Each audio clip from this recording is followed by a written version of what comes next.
श्री गुरु सत्ताय नमः। सभी को प्रणाम। महापुरुष चरण साधना संपन्न होने के बाद गायत्री तपोभूमि के क्रियाकलापों ने गति पकड़ ली। परम पूज्य गुरुदेव ने आर्ष साहित्य के उद्धार का काम हाथ में लिया। पिछले हिमालय प्रवास में पूज्य दादा गुरुजी ने इस काम की जिम्मेदारी और योजना बता दी थी। कहा था कि हमारे धर्म और संस्कृति का आधार ऋषि मुनियों की छोड़ी हुई वे संहिताएं हैं जिन्हें वेद उपनिषद कहते हैं। इन संहिताओं में संकलित मंत्र किसी की साहित्यिक रचना नहीं है, बल्कि ये मंत्र चेतना के बहुत ऊंचे स्तर पर स्थित हो जाने के बाद सिद्ध श्रेणी के साधकों के सामने प्रकट हुए। इनका साक्षात्कार किया गया। जिन्होंने इन मंत्रों का साक्षात्कार किया वे ऋषि हुए, और जो मंत्र इन ऋषियों के सामने साक्षात हुए, व्यक्त हुए, वो आर्ष अर्थात ऋषियों का साहित्य कहलाया। वैदिक ग्रंथों और उनमें आए मंत्रों के पीछे सिद्ध कोटि की ऋषि सत्ताओं का तपोबल है। इस साहित्य के अध्ययन की व्यवस्था रहने तक भारत उन्नति के शिखर पर रहा। अध्ययन अध्यापन का सिलसिला लड़खड़ाते ही भारत शिखर से गिरना शुरू हो गया, और फिर तो गिरने और गिराने वाले कारण बनते जाने की अन्यान्य प्रक्रियाएं इस तरह चली कि आर्ष साहित्य भी लुप्त प्रायः हो गया, और हम भी अपनी पहचान खोकर सदियों की गुलामी में फंस गए। आर्ष साहित्य के लुप्त प्राय होने का अर्थ उसका सर्वथा नष्ट हो जाना नहीं था। उपयुक्त और सत्पात्र लोगों के पास वो अब भी सुरक्षित था।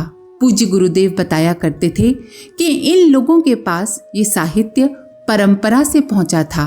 मध्य काल में फैले आसुरी आतंक ने हमारी संस्कृति के आधार उजाड़ना शुरू किए, तो इस धरोहर के रखवालों में से कई लोग इन्हें लेकर भागे।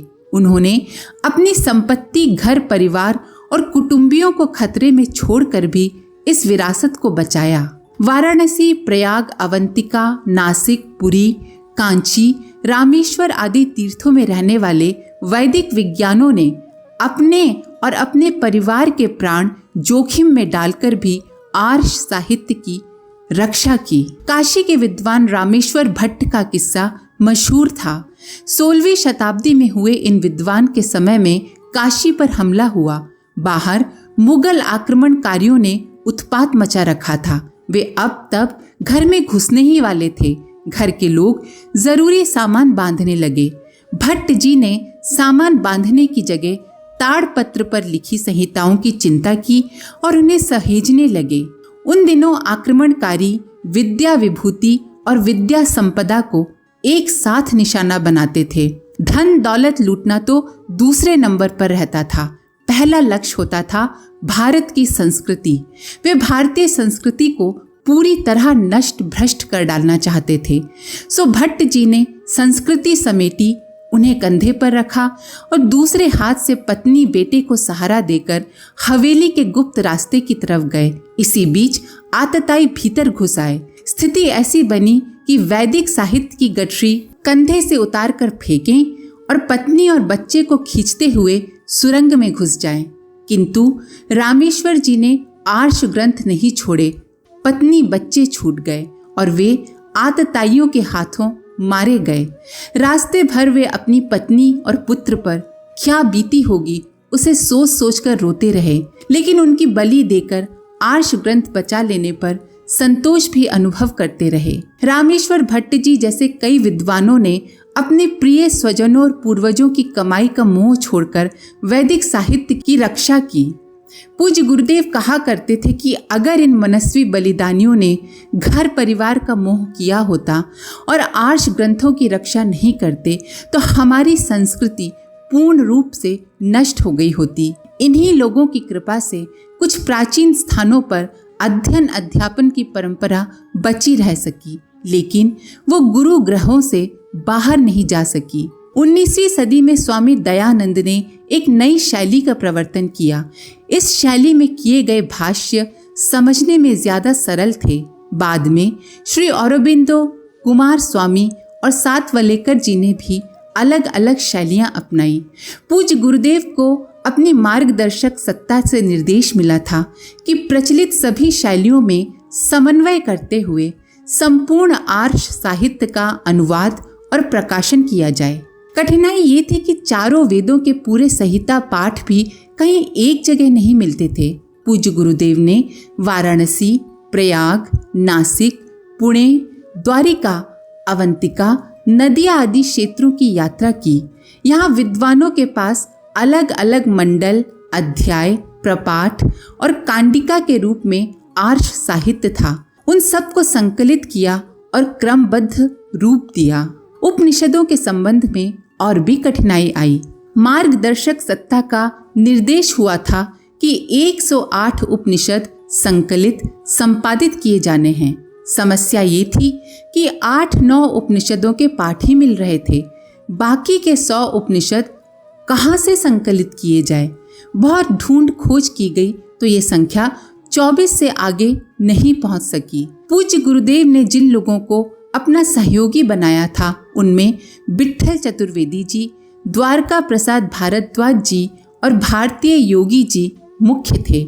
इन लोगों को जगह जगह भेजा गया। 6 दर्शन, 18 पुराण, 20 स्मृतियाँ, 24 गीता के पाठ तो मिल गए, लेकिन उपनिषद खोजे से भी नहीं मिल रहे थे। विट्ठल चतुर्वेदी जी मथुरा के ही निवासी थे। वे बताया करते थे कि हम लोग थक हार कर बैठ गए, लेकिन गुरुदेव थे कि खोज के लिए बराबर प्रेरित करते रहते थे। एक दिन सोचा कि गुरुजी के काम से अब तौबा कर ली जाए। बहुत भागदौड़ हो गई। उस दिन तय किया कि सुबह होते ही गुरुजी से माफ़ी मांग लेंगे, पर उसी दिन शाम को घिया मंडी से बुलावा आया। अभी कुछ देर पहले तो वहां से आया था, आकर बैठे आधा घंटा भी नहीं हुआ होगा। समझ में नहीं आ रहा था कि इस बीच ऐसा कौन सा ज़रूरी काम आ गया कि फिर से बुलावा आ गया। तैयार होकर चल दिया। गुरुजी के निवास पर पहुंचा। गुरुजी बोले, चौबे जी, आपकी समस्या हल हो गई।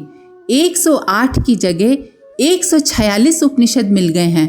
अब आप तौबा मत करना। विट्ठल चतुर्वेदी जी कहा करते थे कि उन्होंने गुरुदेव के काम से अलग होने का निश्चय बेशक कर लिया था, पर इस बारे में उन्होंने किसी को बताया नहीं था। न जाने गुरुदेव को कैसे पता चल गया। खैर, जो पाठ पूज्य गुरुदेव ने दिए वे हाथ से लिखे हुए थे। उनकी प्रामाणिकता जांचने का सवाल आया। चतुर्वेदी जी अभी सोच ही रहे थे कि गुरुदेव बोले, संकोच में मत पड़ो, शुद्ध पाठ हैं और खास जगह से आए हैं। खास जगह का नाम नहीं बताया गया। चतुर्वेदी जी ने गुरुदेव के हाथ से उपनिषदों के हस्तलिखित मूल पाठ लिए। पाठ अलग अलग खुले पन्नों पर लिखे थे।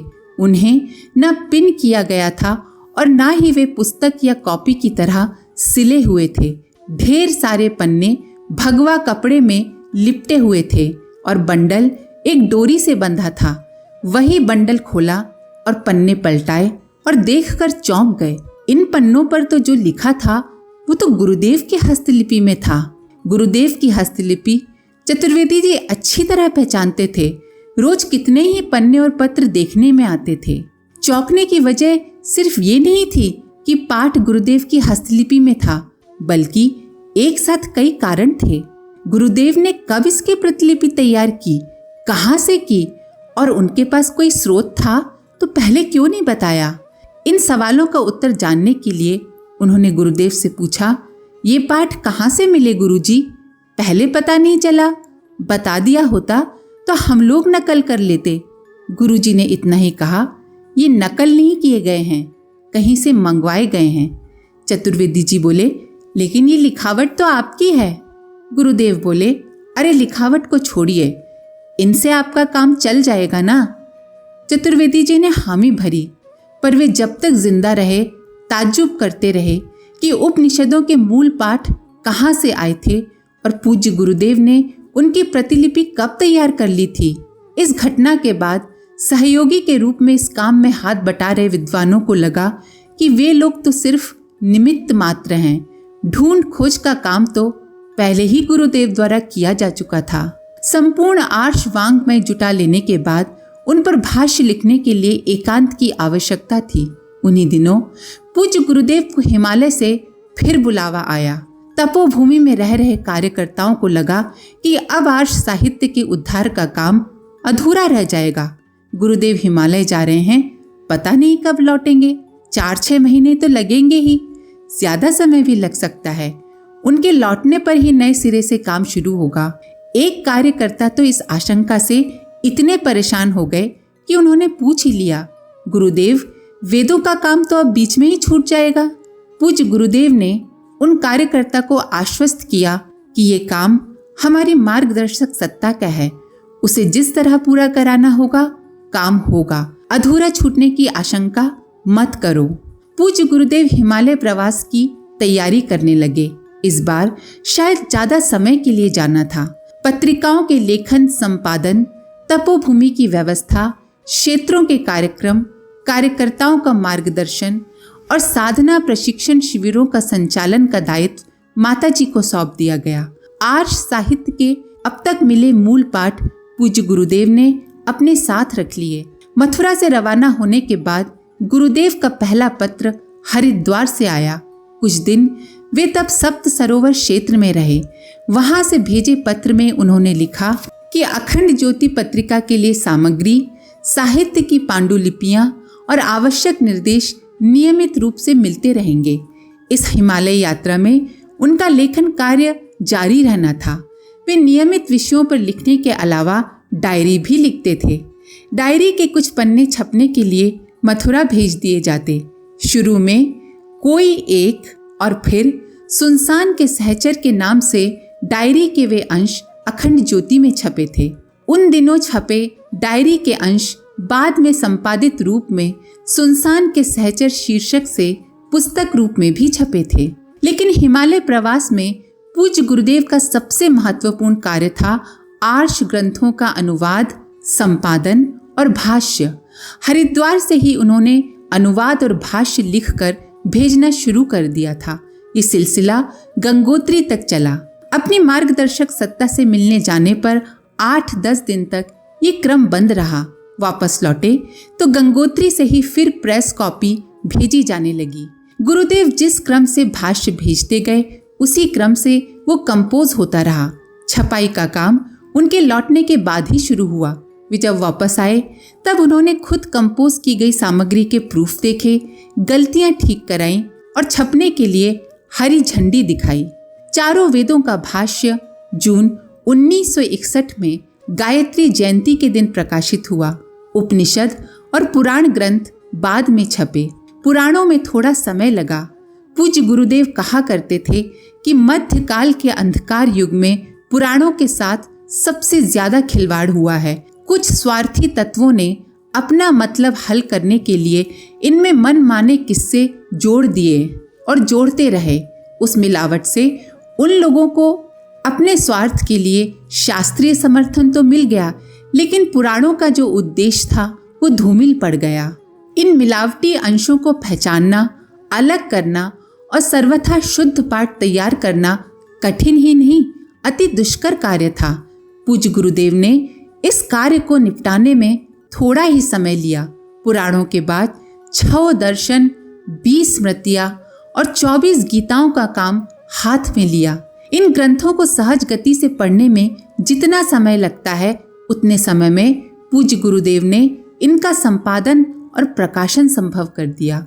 ये कोई आम मनुष्य के बस की बात नहीं, ये तो सिर्फ एक अवतारी सत्ता ही कर सकती थी। संपूर्ण आर्ष साहित्य को छपकर बाहर आने में 5 वर्ष का समय भी नहीं लगा। आर्ष ग्रंथों का पहला संस्करण गायत्री तपोभूमि मथुरा से ही प्रकाशित हुआ। गुरुदेव की देखरेख में प्रकाशित इस संस्करण को ही शुद्ध और प्रामाणिक समझा जाता है। पीछे ये अन्यत्र प्रकाशित होने लगा। छापा खाने की असावधानियों से उनमें भले ही गलतियां छूटती गई हों, लेकिन संपूर्ण आर्ष साहित्य के नाम पर सिर्फ गुरुदेव के ही संकलित और संपादित भाष्य अनुवाद मिलते हैं। एक ही जगह, एक ही शैली और धारा में संपूर्ण आर्ष साहित्य दुनिया में कहीं भी और किसी भी भाषा में उपलब्ध नहीं है। कोई प्रसंग छिड़ने पर एक बार पूज्य गुरुदेव ने बताया था कि 4 बार की हिमालय यात्रा में अपनी मार्गदर्शक सत्ता के साथ वे सिर्फ 9 दिन रहे। ये यात्राएं 1 महीने से लेकर साल भर तक चली थीं।